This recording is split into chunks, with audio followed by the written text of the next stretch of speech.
আমাদের হলে খাবারের মানের অবস্থা খুবই বাজে, যে হলের খাবারের মধ্যে দেখা যায় বিভিন্ন রকমের জিনিস যেগুলো হচ্ছে খাওয়া যায় না, পোকামাকড় এগুলো পাওয়া যায়। প্রথম ইশতেহার ছিল যে ডাকসুকে ক্যালেন্ডারভুক্ত করা। আমাদের যেহেতু ভীষণ হচ্ছে on student on bed on table, so বাসস্থান নিয়ে হচ্ছে আমরা মেইনলি কাজ করব, কারণ এইটা হচ্ছে দীর্ঘদিন ধরে স্টুডেন্টদের একটা জায়গা, কনসার্নের জায়গা, যে হচ্ছে বাসস্থান সংকটটা কিভাবে কমানো যায় এবং ঠিক করা যায়।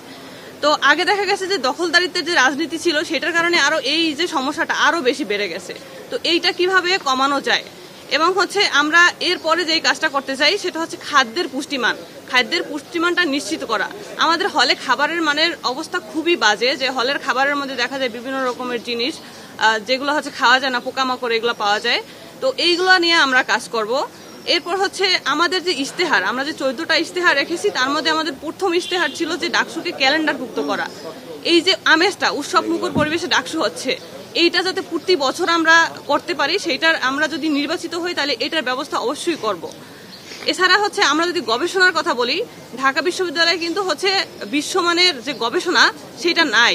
তো বিশ্বমানের একটি গবেষণামূলক বিশ্ববিদ্যালয় গড়ে তোলার জন্য যেই কাজগুলো করে দরকার এবং বিশ্ব র্যাঙ্কিংয়ে ঢাকা ইউনিভার্সিটিকে উপরের দিকে নিয়ে যাওয়ার জন্য যে কাজগুলো করা দরকার সেগুলো আমরা করব।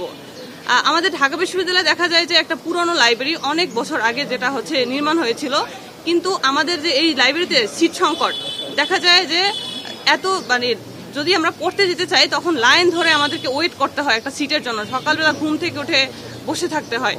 তো এই সিটটা যাতে বাড়ানো যায়, নতুন করে হচ্ছে লাইব্রেরি ভবন নির্মাণ করা যায়, সেই লক্ষ্যে আমরা কাজ করব।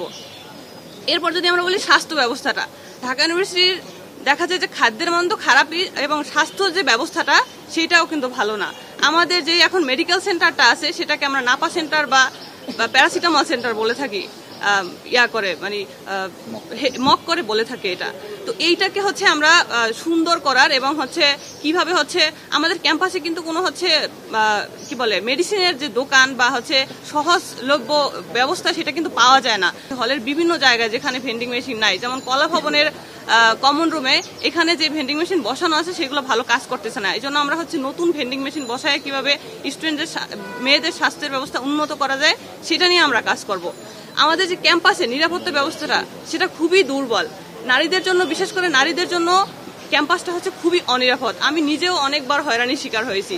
ক্যাম্পাসে দেখা যায় ভবঘুরে পাগল, এদের হচ্ছে অবাধ চলাচল এবং বহিরাগতদের অবাধ চলাচল, যাদের দ্বারা হচ্ছে মেয়েরা ছেলেরা অনেক সময় হয়রানির শিকার হয়।